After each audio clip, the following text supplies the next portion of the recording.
আজকের রেসিপি খুব লোভনীয়, পোস্ত চিংড়ি। কারা কারা চিংড়ি খেতে পছন্দ করেন জানাবেন অবশ্যই কমেন্টে। এই চটজলদি রেসিপিটি দেখে নিন, ভীষণ ভালো লাগবে গরম গরম ভাতের পাতে। নমস্কার বন্ধুরা, মাই সিম্পল লাইফস্টাইল ব্লগে স্বাগত জানাই। খুব চটজলদি হয়েও যায়। মাঝারি সাইজের চিংড়ি নিয়ে নিয়েছি, খুব ভালো করে খোসা ছাড়িয়ে ধুয়ে নিয়েছি।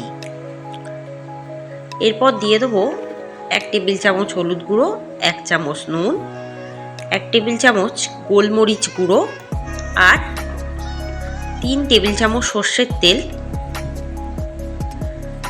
আর একটা পেঁয়াজ কুচি দিয়ে খুব ভালো করে চটকে চটকে মেখে 10 মিনিট বা 15 মিনিট রেখে দেবো রুম টেম্পারেচারে। যতক্ষণ রাখা হবে এটা কিন্তু তত ভালো মজবে। খুব চটকে চটকে মেখে এভাবে রেখে দেবো। পুরো মশলাটা চিংড়ির মধ্যে মিশিয়ে দিতে হবে। এরপর কড়াই দিয়ে দেবো 1/2 কাপ সর্ষের তেল। তেলটা ভালো মতো গরম করে দেবো আর পুরো রান্নাটা সর্ষের তেলে করব।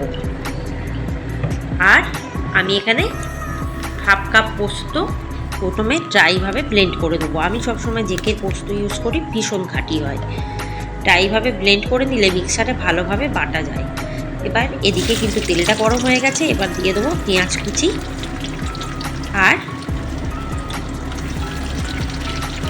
3টে টমেটো কুচি দিয়ে এটাকে ভালো করে ভেজে নেব।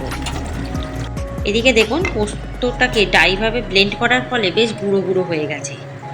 এরপর দিয়ে দেবো 4টে শুকনো লঙ্কা আর 1/2 কাপ জল দিয়ে এটাকে ভালো করে পেস্ট করে নেবো। ঘন ঘনভাবে পেস্টটা তৈরি হয়ে যাবে আর মিক্সারে পোস্ত বাটাও হয়ে গেল এভাবে।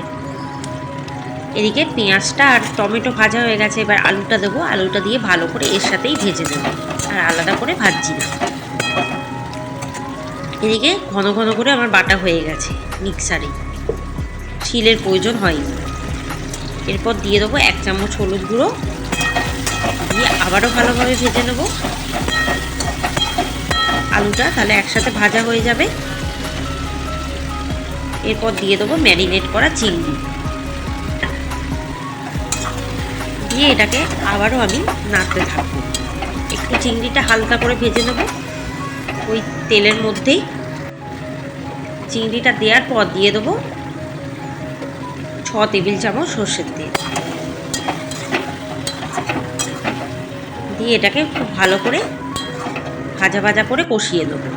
এরপর দিয়ে দেবো নুন, কারণ এতক্ষণ আমি কোনো রকম নুন ব্যবহার করিনি, তাই নুনটা দিলাম। এরপর দিয়ে দেবো ওই পোস্তটা যেটা আমি বেটেছিলাম, সেই পোস্তটা দিয়ে ভালো করে এটাকে আমি কষাবো।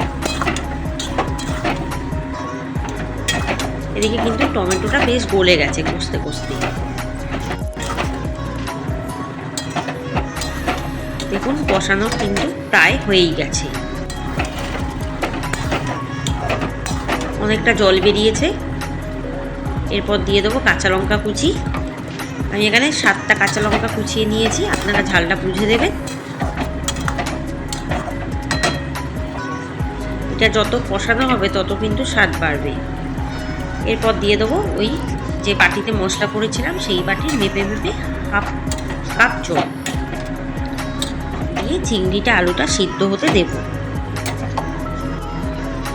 দেখুন কালারটা কি সুন্দর চেঞ্জ হয়ে গেছে,